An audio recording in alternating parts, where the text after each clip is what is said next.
Israel passes legislation that restricts the UN agency responsible for aid distribution in Gaza. The bill bans the United Nations Relief and Works Agency for Palestine refugees from conducting any activity or providing any service inside of Israel. The vote passed following a fiery debate. UNRWA officials say they oppose the move.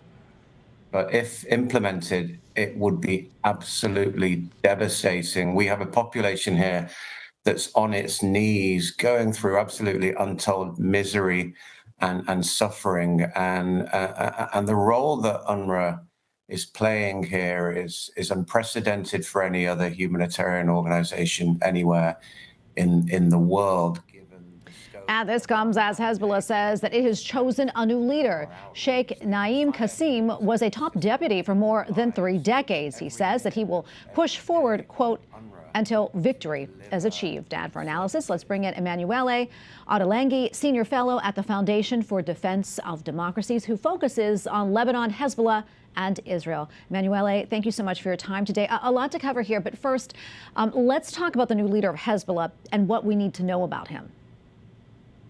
Good to be with you. The new leader of Hezbollah, it will come to you as a great surprise, is not going to be a significant difference from his predecessor. He is a veteran of the senior leadership of Hezbollah for decades, has been in the shadows of his predecessor, the late Hassan Nasrallah, and his public utterances are very much in line with the rhetoric that Hezbollah offered us before.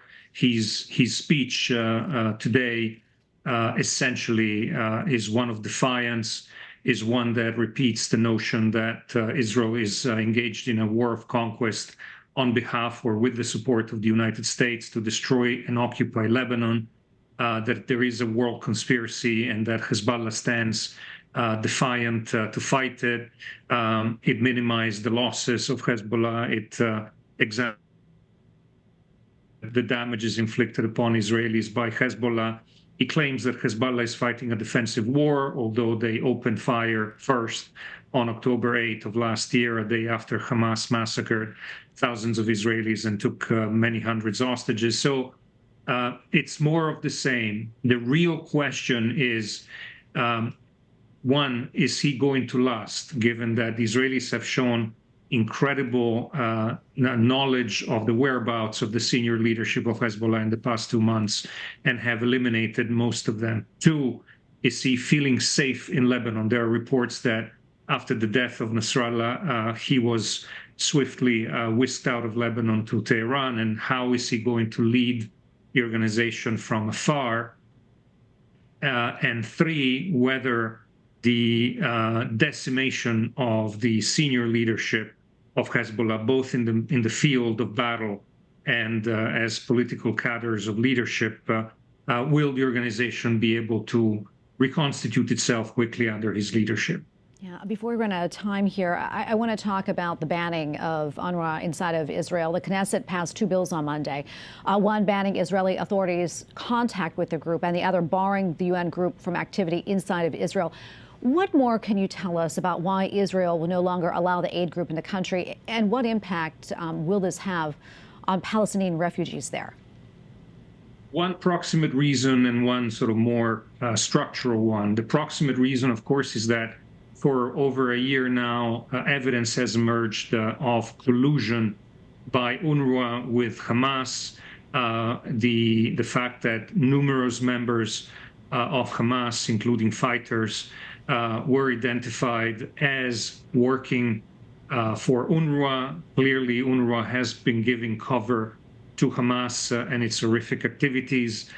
So that's the first reason. And despite efforts by Israel to bring this information to light, lobby the world to recognize the problem with UNRWA, there's been pushback, and UNRWA has continued to pretend that it's business as usual.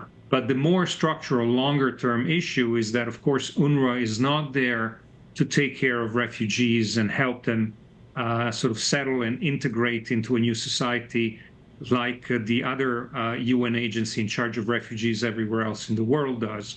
UNRWA is there to perpetuate the refugee problem. We're talking about 80 years of refugees, 4 generations that have not been allowed to resettle, have not been allowed to take up citizenship in the places of reference, to move on with their lives. And UNRWA essentially is there to continue perpetuating the refugee problem and sustain the Palestinian demand for a full return of these millions of people inside of Israel, which would be the death of Israel as a Jewish state. So you have 2 problems here. One that is longer term, the very nature of UNRWA is problematic, and 2, the fact that it's been complicit with Hamas. And so when you combine these 2, I think that after a year of efforts to highlight the problem, Israel has decided that UNRWA will no longer be able to operate in Israel. We'll continue to be able to care for Palestinian refugees in other places, such as Lebanon, where once again there are hundreds of thousands of Palestinians who have been denied the right to settle, to take up citizenship, to access jobs for now 80 years, and UNRWA still takes care of them. Well, Emanuele, thank you so much for your insights. We really appreciate your time. Thank you so much.